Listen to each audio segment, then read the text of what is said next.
Okay, Tuesday, 20th February 2024. So, good thing I'm rich and being a social chameleon. So, more than a year ago, maybe two odd years ago now, I guess, an acquaintance of mine was in a supermarket.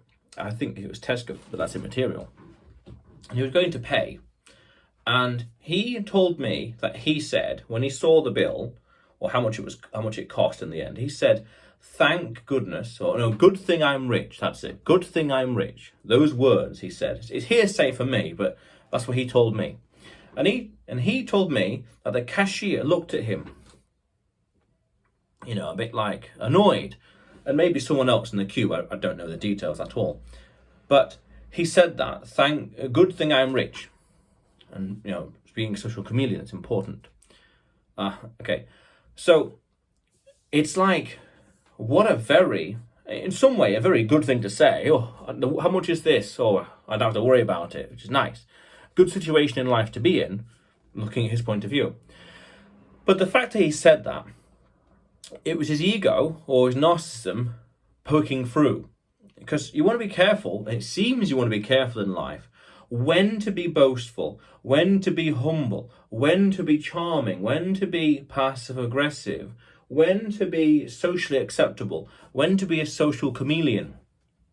Is it worth rocking the boat, ruffling feathers, saying things like that which could annoy people? Now, strangers, you could argue who cares about strangers, but it's those strangers every now and then, because of the world we live in, that you rely on. In this case, the cashier. Or what if it was a waiter or a bartender you're relying on for that few moments to do something just for you, your food, your drink, and you say something that could be seen, could be interpreted as a little arrogant, a little egotistical. Oh, good thing I'm rich. Oh, it's £100. Oh, good thing I'm rich, you could say. And they could see it that way. So we want to know when to be humble, when to be passive, when to be assertive, when to be kind, when to be polite.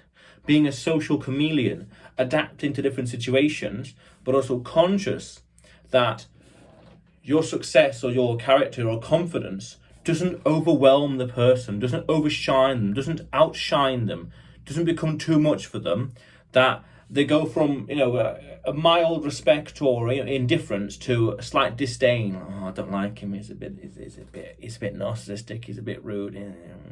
He's a bit of a chest thumper. That's another video I want to talk about as well. So when he said that, good thing I'm rich. Now, as a side note, that is a good thing.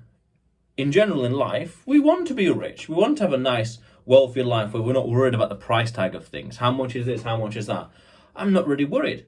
When I was in Mexico in 2020 and 2021, I remember I was looking for toothpaste and overwhelmed with the choices. And I'm like, I might as well just close my eyes. I'll buy that one and that one.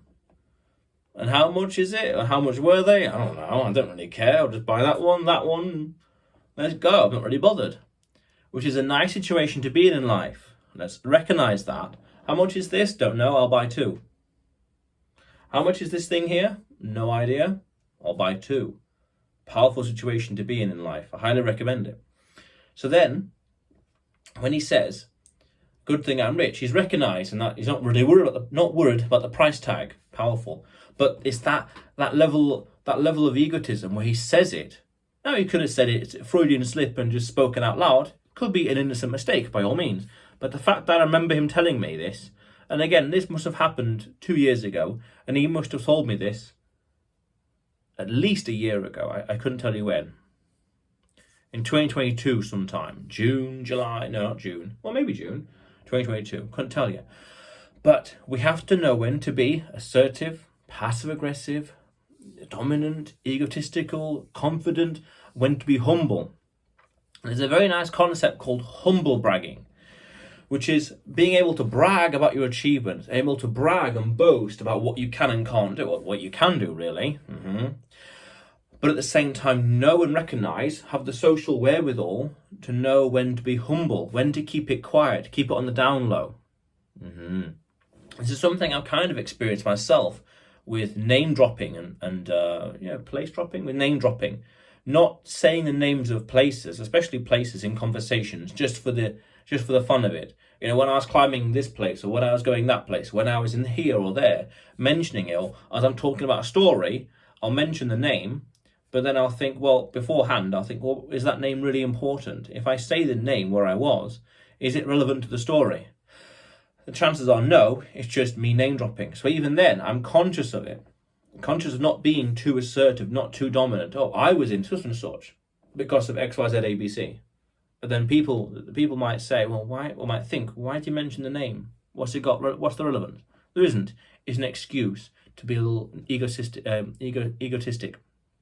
little overly confident name dropping. Oh, I was in such and such. I was here. I was there.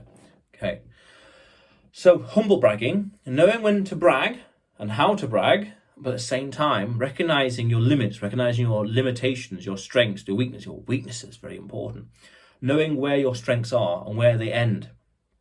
So then you are humble enough to be corrected, humble enough to learn, humble enough to take advice from people. That's powerful, that is. That's very powerful. One thing I realized quite literally this morning was knowing our limitations and where they are, which I want to do a video about this another time. But yeah, we need to be humble bragging, or know how and when to do it, when to be humble, when to be bragging, and at the same time, careful with how we come across, being a social chameleon.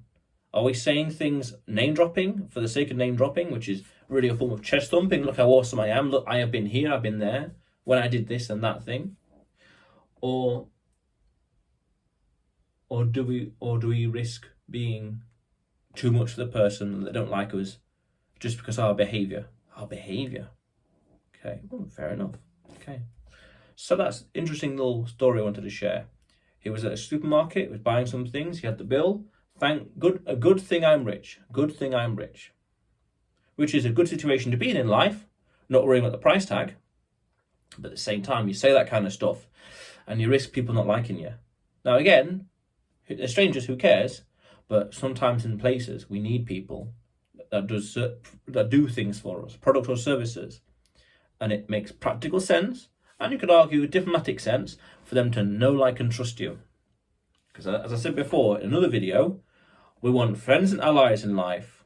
We don't want enemies. Friends and allies, acquaintances at worst. We don't want enemies. It's counterproductive. Makes sense. So otherwise, you will see me tomorrow.